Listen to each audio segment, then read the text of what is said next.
சிறுவர்கள் காற்றிலே பட்டத்தை பறக்க விடுவார்கள், பலூனை பறக்க விடுவார்கள்.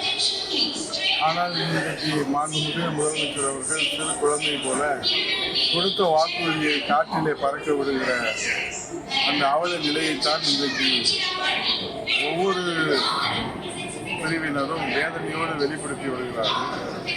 ஆட்சிக்கு வந்ததும் பழைய ஓய்வூதியத்தை அமல்படுத்துவேன் என்று கூறிய திமுக தலைவர் ஸ்டாலின் அவர்கள் ஆட்சிக்கு வந்தவர்கள் அது குறித்து வாய் திறக்க மறுக்கிறார்.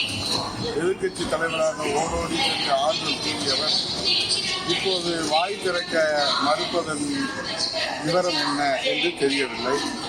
திமுகவை ஆட்சியில் அமர வைத்தவர்கள் அரசு ஊழியர்கள் எங்கள் கோரிக்கைகளை நிறைவேற்றவில்லை என்றால் 2026 சட்டமன்ற தேர்தலில் திமுக வீட்டிற்கு அனுப்புவது உறுதி என்று உறுதியோடு கூறி வருகிறார்கள். இந்த நிலையிலே புதிய டிஜிபி நியமனத்திலே மாண்புமிகு எதிர்க்கட்சி தலைவர் அவர்கள் டிஜிபி அவர்களை நியமனம் செய்வதிலே ஏன் காலதாமதம் என்ற கேள்வியை எழுப்பினார்கள்.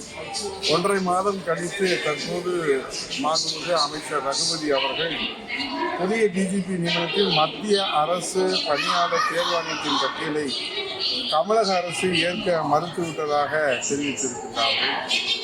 ஆக மதுரையிலே ராஜினாமா செய்த மேயருக்கு பதிலாக புதிய மேயரையும் தேர்வு செய்ய முடியவில்லை.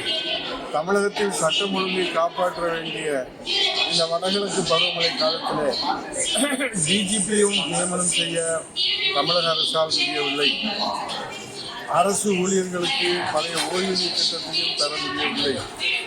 ஆகவே இயலாத ஒரு அரசு இருக்க வேண்டுமா என்ற கேள்விதான் இப்போது எழுந்திருக்கிறது. தற்போது வடகிழக்கு பருவமழையிலே விவசாயிகள் மாண்புமிகு எதிர்க்கட்சி தலைவர் புரட்சித்தலைவர் எடப்பாடி அவர்கள் தஞ்சாவூர் மாவட்டத்தில் ஆய்வு செய்தார்கள். எத்தனை லட்சம் டன் வீணானது என்று நமக்கே தெரியவில்லை. கண்ணீரோடு இருக்கிற அந்த விவசாயிகளுக்கு புரட்சித்தலைவர் எடப்பாடி அவர்கள் ஆதரவு தெரிவித்தார். பருவமழை தீவிரமாக இருக்கும் முன்கூட்டியே கணித்ததற்கு பிறகும் இந்த உற்பத்தி அதிகமாக மகசூல் அதிகமாக இருக்கிறது என்பது தெரிந்து இன்றைக்கு விளைநிலங்களை நெல்மணிகளை ரோட்டிலே கொட்டி வைத்து விவசாயிகள் வயிற்றில் அடித்திருக்கிற அரசு. ஆக அரசு ஊழியர்கள், ஆசிரியர்கள், விவசாயிகள், காவல்துறையினர் என்று எல்லோருமே இந்த அரசின் மீது அதிர்ச்சியில் இருக்கிற காரணத்தினாலே மக்கள் இந்த அரசை வீட்டுக்கு அனுப்புவது 2026 மூர்த்தம் குறித்திருக்கிறார்கள் என்பதை சொல்லி நல்ல காலம் புரட்சித்தலைவர் எடப்பாடி அவர்கள் தலைமையில் ஒரு விவசாய முதலமைச்சராக விவசாயிகளுடைய கண்ணீரை தொலைப்பதற்காக இந்த பருவமழை காலத்தில் முதலிலே களத்திற்கு சென்ற ஒரு அரசியல் கட்சி தலைவர் என்பதை இந்த நேரத்தில் அவரை வணங்கி நன்றியோடு நினைவு கூர்ந்து நன்றி கூறி விடைபெறுகிறேன். நன்றி, வணக்கம்.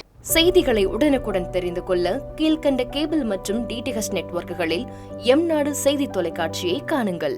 பாதகம் செய்பவரை கண்டால் நாம் பயம் கொள்ளலாகாது பாப்பா. மோதி மிதித்துவிடு பாப்பா, அவர் முகத்தில் உமிழ்ந்துவிடு பாப்பா.